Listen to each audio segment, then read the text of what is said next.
San Damiano, le jardin de paradis ou l'école de Notre-Dame-des-Roses.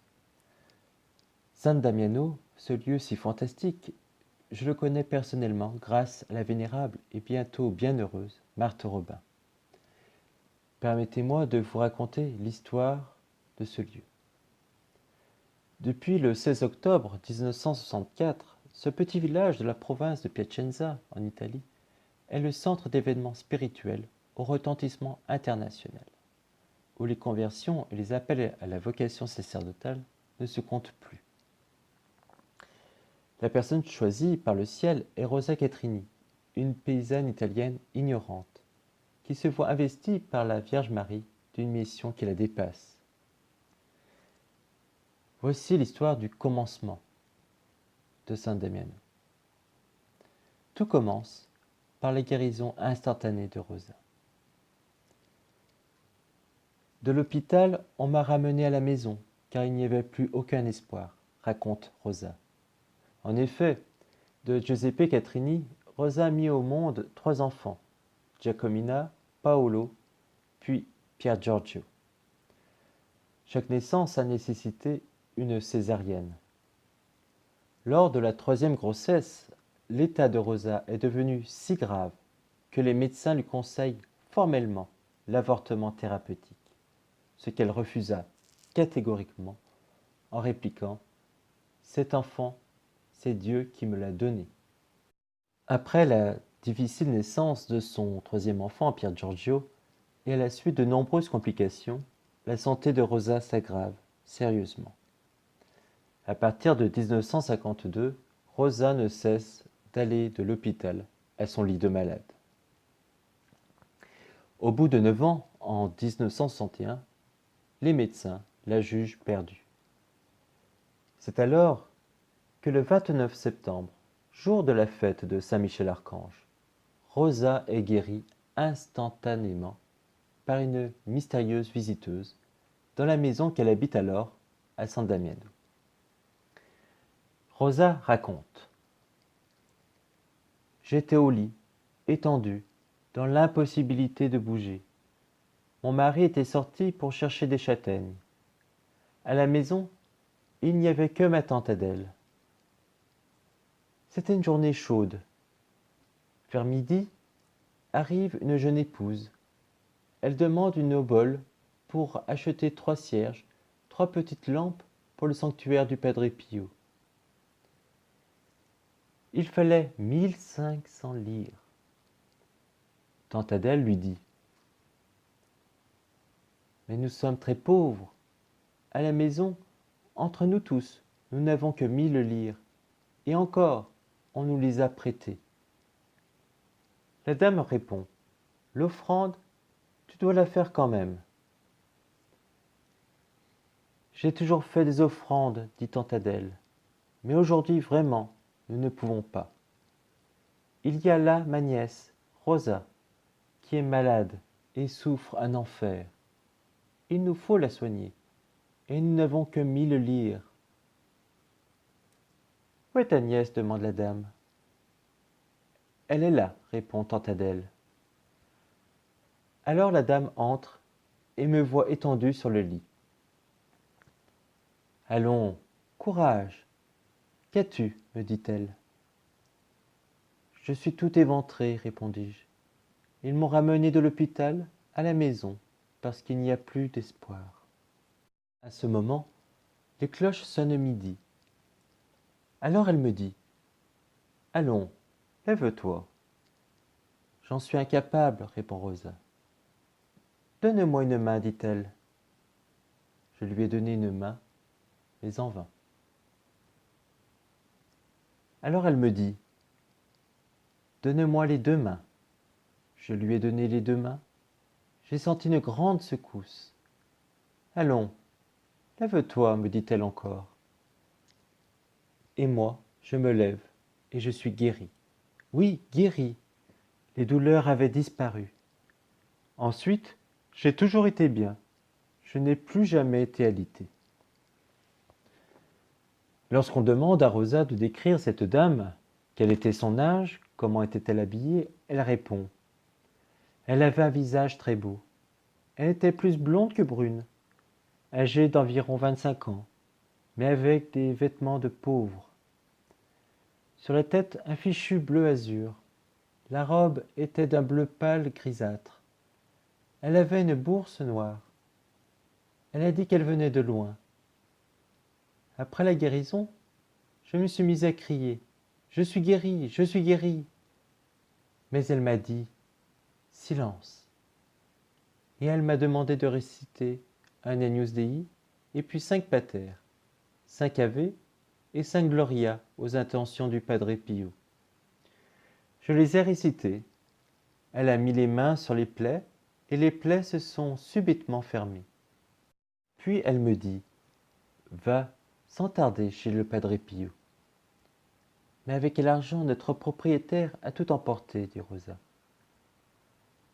Alors dit la dame, pour le moment, quittez ce lieu tout de suite. Cherchez une autre maison. Et puis toi, tu dois te rendre chez le Padre Pio. Mais je n'ai même pas d'argent pour manger. Je n'ai pas de vêtements pour le voyage. La dame répond, ne pense pas à cela. Quand ce sera l'heure, tu auras tout ce qu'il te faut.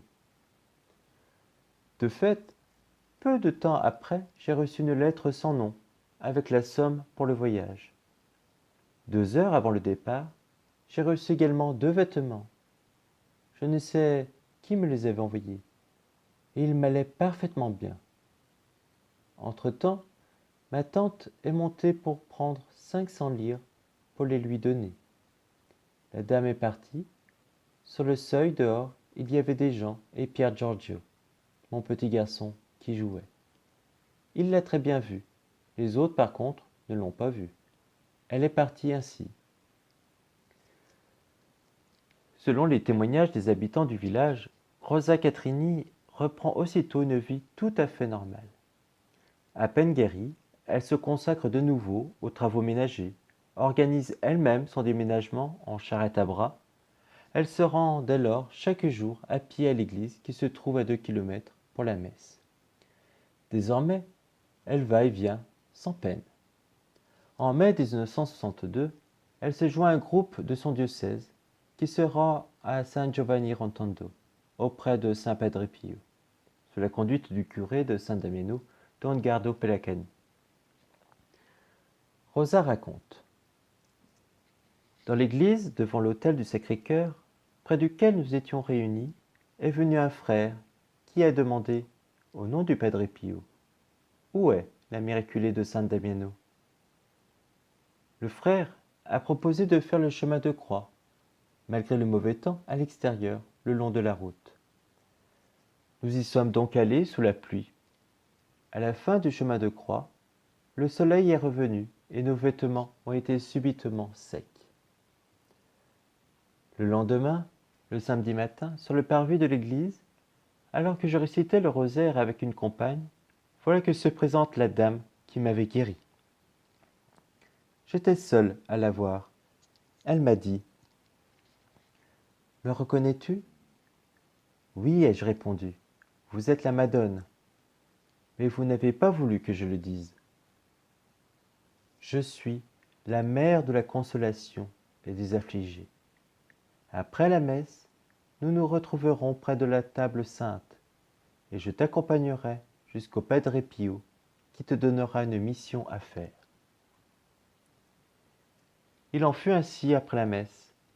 La maman céleste a ouvert la porte sur le côté gauche du grand autel qui mène à la sacristie. Et là s'est trouvé immédiatement le Padre Pio. Je me suis agenouillé devant lui.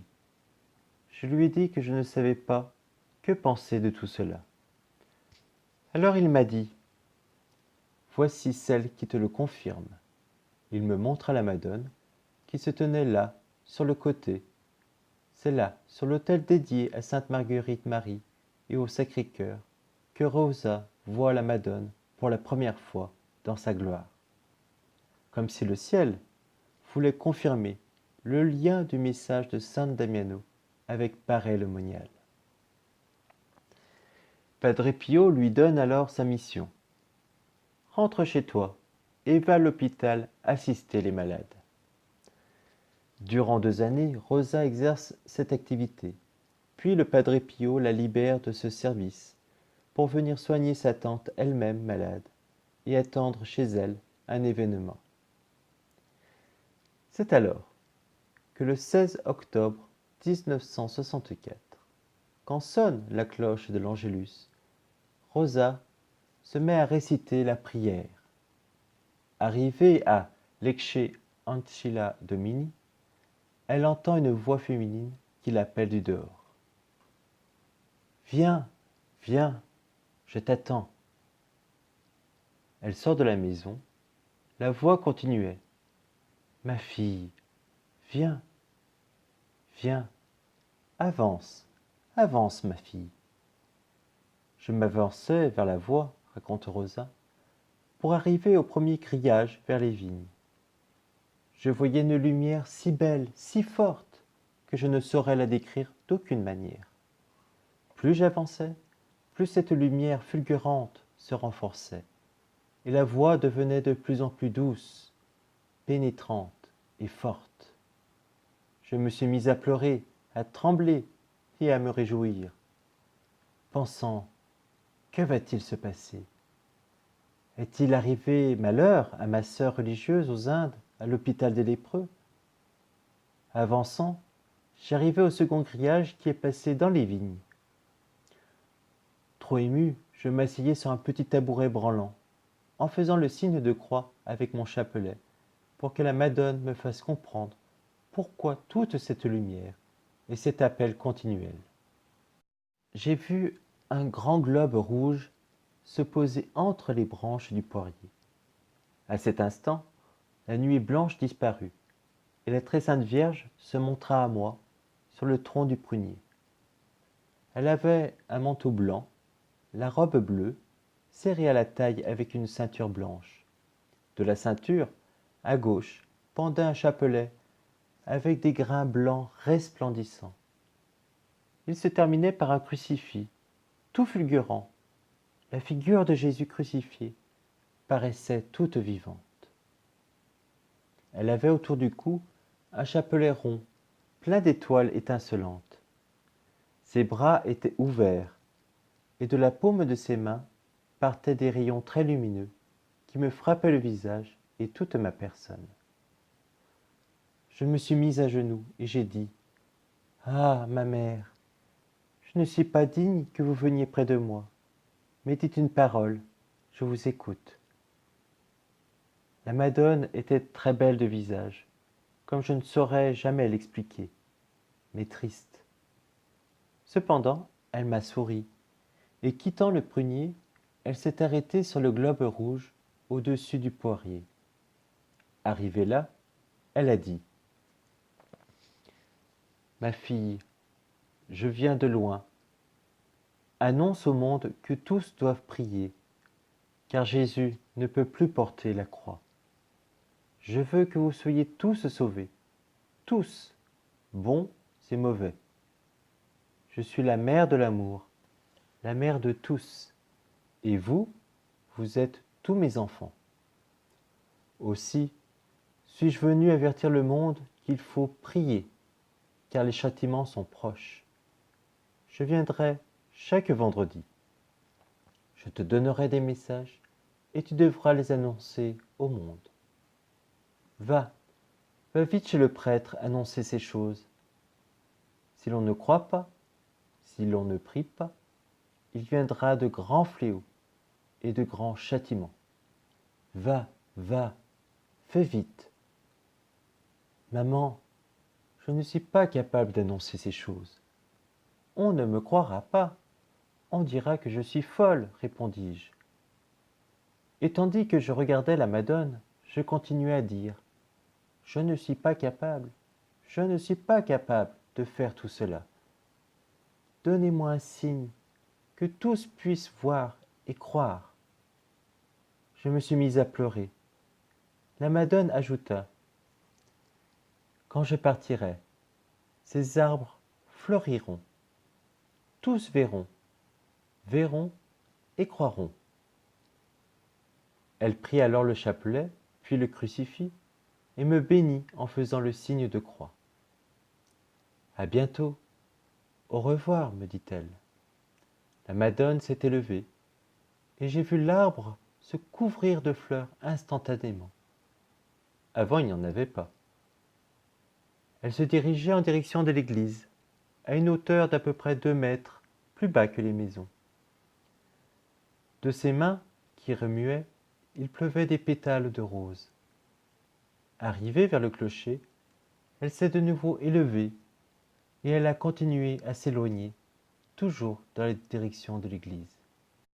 Le poirier était abondamment couvert de fleurs. Une branche du prunier fleurit ensuite, celle-là même sur laquelle la Vierge avait posé les pieds, dit Rosa. Cette floraison instantanée et surabondante dura près de 3 semaines. Outre les fleurs, le poirier porta encore une hotte et demie de poires que tante Adèle cueillit ensuite. Ce miracle fit la une du journal local. Voilà pour le commencement de l'histoire. À San Damiano, Marie nous éduque et promet la paix dans les familles, la paix dans les nations, si nous l'écoutons. Écoutons-la. Le monde entier doit revenir dans la paix. Le monde entier doit s'unir par la prière. Par votre prière, par ma puissance, vous recevrez tant de grâce et pourrez tout obtenir du Père éternel. Pour obtenir du ciel ces grandes grâces, Jésus et Marie sont venus nous donner plusieurs moyens. La prière, en particulier celle du rosaire, la conversion à une vie de foi et de charité, et les sacrements. San Damiano est une école de prière. Le rosaire y est médité 3 fois par jour depuis plus de 50 ans. Le message de Notre-Dame des Roses pourrait se résumer par ces 5 paroles. Priez, aimez, souffrez, offrez et faites silence. Pour obtenir la paix, le ciel demande ce que l'on pourrait appeler le mouvement mondial des neuvaines, qui est aussi un moyen d'accéder à ces 3 exigences de conversion, de prière et de vie sacramentelle. C'est un réel mouvement spirituel de transformation de la vie chrétienne qui est proposé à l'Église et aux fidèles. Déjà, à Paray-le-Monial, en Saône-et-Loire, Jésus avait demandé la dévotion des 9 premiers vendredis. Tentons d'approfondir cette pédagogie progressive du ciel. Au mois de décembre 1686, sainte Marguerite-Marie Alacoque est déchargée de sa responsabilité du noviciat, mais laisse à ses novices une mission, celui d'honorer le Verbe qui s'est anéanti dans le sein de sa mère, dont il a choisi le cœur pour autel de ses sacrifices. Les novices, durant l'Avent, seront donc invités à s'anéantir en Jésus, incarné dans le sein de Marie. De l'Annonciation, qui est aussi le temps de l'incarnation, jusqu'à la Nativité, en honorant la maternité de Marie, le ciel propose aux fidèles 9 mois d'adoration de Jésus en son premier tabernacle. Dans la vision du 2 juillet 1688, la Vierge Marie s'adresse aux sœurs de la Visitation.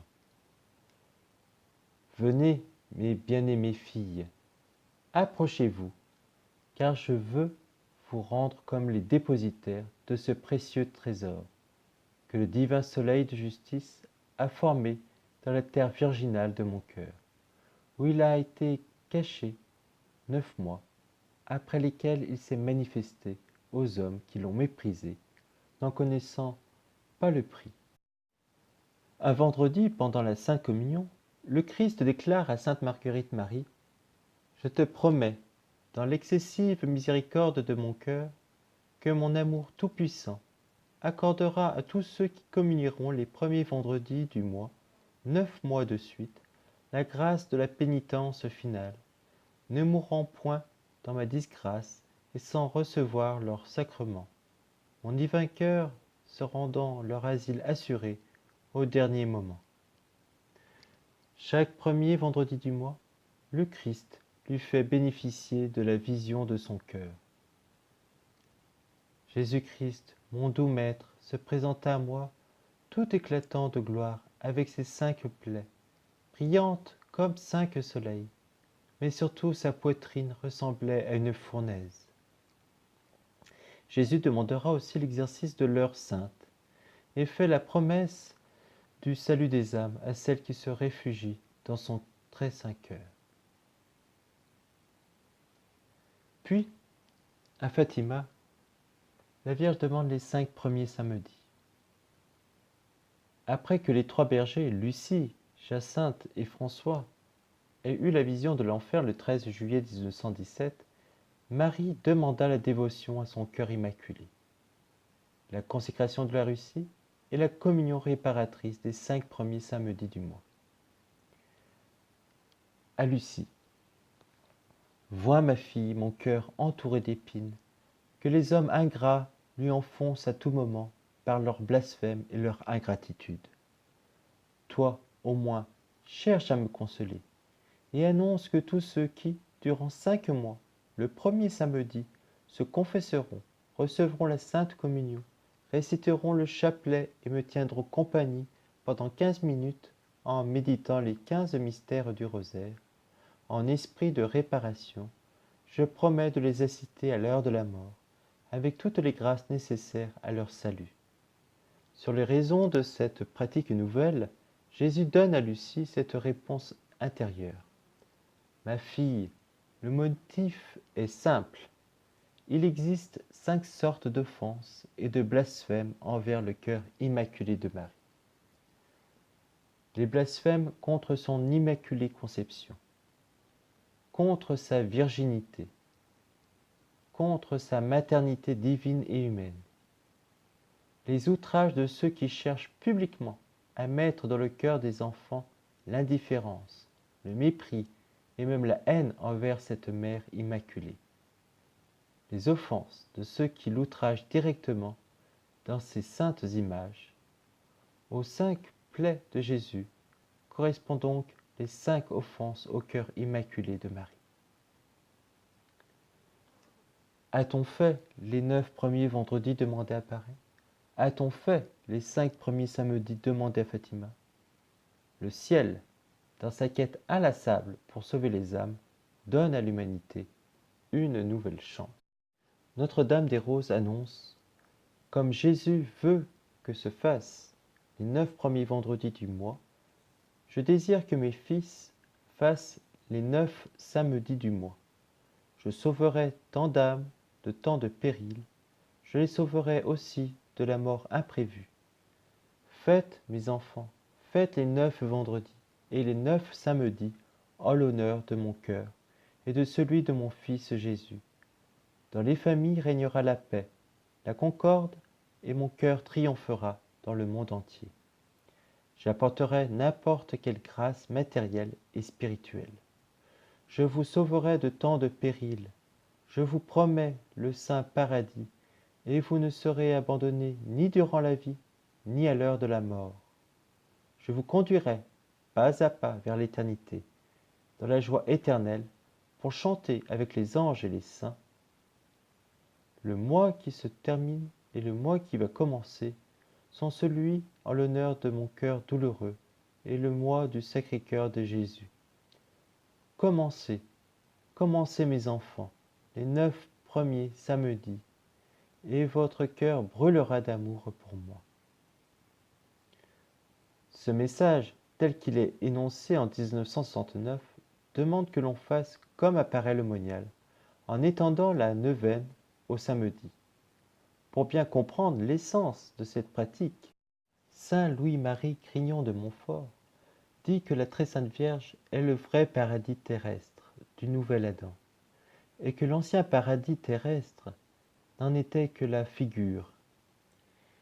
Il y a donc, dans ce paradis terrestre, des richesses, des beautés, des raretés et des douceurs inexplicables que le nouvel Adam, Jésus-Christ y a laissé. C'est en ce paradis qu'il a pris ses complaisances pendant 9 mois, qu'il a opéré ses merveilles et qu'il a étalé ses richesses avec la magnificence d'un Dieu. Ce texte est de Saint Louis-Marie Quignon de Montfort, du traité de la dévotion à la Sainte Vierge. On pourrait ajouter que le fidèle se rend disponible et coopérant pour une véritable maternité spirituelle de Marie sur nos âmes, selon l'expression de Jean-Paul II dans l'encyclique Redemptoris Mater. Au début des apparitions, Rosa di Gesù Maria avait sollicité quelques pèlerins italiens pour venir à San Damiano tous les vendredis. Ensuite, elle a demandé aux responsables de groupe de commencer des neuvaines au pied de Notre-Dame des Roses, ce qui a été entrepris à partir de 1971. Le ciel veut que l'on sorte de chez soi ou de soi-même. Il nous faut donc bouger. Seul, en famille ou à tour de rôle, entre amis, les pèlerins assurent régulièrement cette présence au pied de la Madone qui insiste dans son message. Venez constamment ici, de jour et de nuit. Je vous donnerai lumière et consolation. Venez maintenant que le temps est beau. Mes enfants, venez ici en ma présence. Je viendrai constamment, tous les vendredis, tant que mon instrument sera là. Le Père éternel me l'a promis. Puis je viendrai tous les premiers vendredis du mois jusqu'à la fin du monde. Dans une conversation, Rosa précisait que les grâces de la neuvaine seraient étendues jusqu'au dimanche suivant le premier samedi, pour permettre à tous de la faire. Il y a là une logique, cette dévotion christocentrique est ordonnée au mystère de la mort et de la résurrection de Jésus. Cependant, la venue de Marie n'est pas réservée qu'aux pèlerins qui se rendent à San Damiano. Son message et son amour sont universels et concernent toute l'Église, comme pour parer l'aumônial. C'est le sens de cette phrase. Vous, mes enfants, élargissez votre cœur, annoncez clairement mes paroles, ainsi que les grâces que j'ai accordées pour vos âmes et vos corps. Alors que deviennent ceux qui ne peuvent se déplacer? La réponse est peut-être sur les lèvres de Rosa, lorsque le 17 novembre 1967, la maman céleste annonce que le 21 novembre suivant, jour de la fête de la présentation de Marie, ceux qui ne pourront venir à San Damiano sont invités à se réunir pour réciter le Saint-Rosaire à midi. La maman céleste passera elle-même dans les maisons pour y apporter paix, amour, bénédiction et de nombreuses grâces. Donc, ceux qui sont empêchés de se rendre à San Damiano pour faire cette neuvaine, éloignement, maladie, obligation, gêne matérielle, ont la possibilité de la faire là où ils sont, en se conformant aux conditions, confession, communion et adoration. Ainsi, spontanément, dans les régions éloignées, des pèlerins se rendent tous les mois dans un sanctuaire marial de proximité, pour une neuvaine perpétuelle en union de prière avec Notre-Dame des Roses en son jardin de paradis. Il ne faut pas négliger le désir de Marie de venir à sa rencontre. Elle insiste tant sur sa présence. Un message de Marie. À partir de maintenant, je viendrai plus souvent. Je ferai tout pour vous sauver, pour vous appeler à la prière et à la pénitence. Jour et nuit, je serai avec vous en ce lieu sacré, en ce petit jardin de paradis, avec vous, où je vous attends pour vous sauver, pour vous aimer et vous porter un jour dans la céleste patrie. Je suis ici, au milieu de vous, vivante et vraie. comme vous. Quand viendra ce jour où vous verrez ce qu'est ma splendeur, ceux qui auront cru, quelle joie ils auront dans leur cœur. Toutes les nations, tous viendront et se prosterneront en prière. Je veux un centre international pour le monde entier. Car oui, Saint Damiano, c'est aussi un projet mondial du ciel en ce lieu, la Cité des Roses, une ville pilote pour les œuvres de la Madone. Le centre international en question, c'est la Cité des Roses que la Madone demande, une cité d'œuvres dont les piliers sont la prière, la communauté d'amour et le lien avec l'Église. Neuvaine et œuvre sont liés. Ce projet doit être enraciné dans la prière. La neuvaine peut être vécue aussi comme un enfantement pour la Cité des Roses. Saint Damiano est un mystère de présence de Marie dans un lieu consacré par le Père éternel. La Vierge nous dit, n'abandonnez pas ce lieu, car vous y recevrez beaucoup de grâce. Ce lieu est comblé de grâce et de bénédiction du Père éternel, car c'est lui qui m'envoie pour sauver mes fils d'ici-bas. Soyons toujours prêts à répondre à l'appel de la Madone, selon nos possibilités et dans la grande liberté des enfants de Dieu. Personne n'est exclu des promesses de la neuvaine. Tous sont appelés à cette grande entreprise. La finalité, les grâces de la neuvaine qui sont ordonnées au salut des âmes, ne peuvent être séparées des objectifs de cette Cité des Roses, qui est une œuvre ouverte sur le monde. C'est ainsi que, peu après, des terrains ont été acquis pour ce projet. Rosa déclarait « La Maman Céleste annonce qu'aujourd'hui, demain et dimanche, elle vient ici-bas sur la terre, le matin, pour bénir toute l'œuvre qu'elle veut, tout le terrain qui lui a été donné. Elle vient bénir pour faire commencer les travaux. Tant d'innocents souffrent de la faim, tant de prêtres pauvres souffrent et ont besoin d'aide, tant de vieillards. Il faut construire pour les aider, leur porter secours, leur donner l'aide et mon amour. Puis le jour viendra où je voudrais un grand sanctuaire, car tous viendront m'honorer, tous m'appelleront et tous demanderont pardon.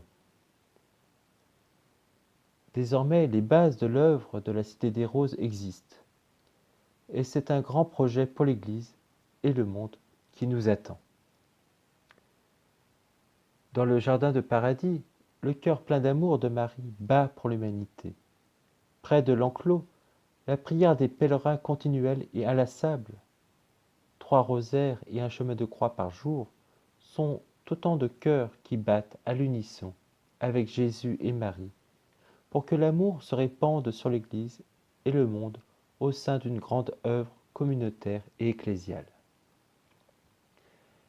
La neuvaine y prend toute sa place, avec les âmes de bonne volonté qui viennent régulièrement et celles qui sont en union avec elle.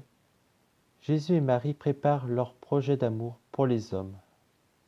Gardons précieusement les premiers vendredis, les premiers samedis et ou les premiers dimanches du mois pour répondre à l'appel de ces deux cœurs. Tous les mois, il faut cette réunion de paradis avec moi, ici, à mes pieds, dit la Sainte Vierge. J'attends toutes les nations du monde à mes pieds, pour leur manifester à toutes mon amour, pour leur donner la paix et l'amour dans le cœur, et pour les sauver. Ce lieu est si grand, il est si grand. Un jour vous comprendrez, mes enfants.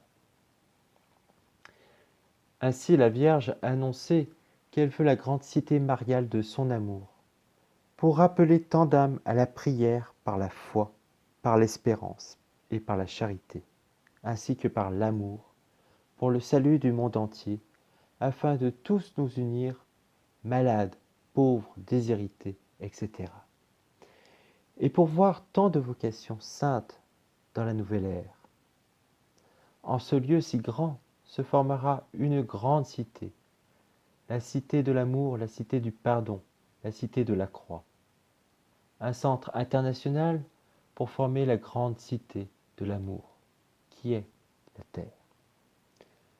La Vierge a également parlé de retraites spirituelles qui se dérouleraient sur place, tout au long de l'année et selon diverses spiritualités, franciscaines, bénédictines, dominicaines et bien d'autres, mais surtout selon la spiritualité de la Cité des Roses. Car, disait-elle, les âmes sont si différentes qu'il faut, pour les approcher, 10 manières diverses. La Sainte Vierge disait « Mon triomphe viendra bientôt, au milieu d'une grande tempête. Priez pour que tout soit résolu. Mon triomphe arrivera et le règne de Jésus viendra dans les cœurs. Jésus reviendra au milieu de vous, fontaine de miséricorde pour le triomphe d'amour, dans tous les cœurs, dans toutes les nations. »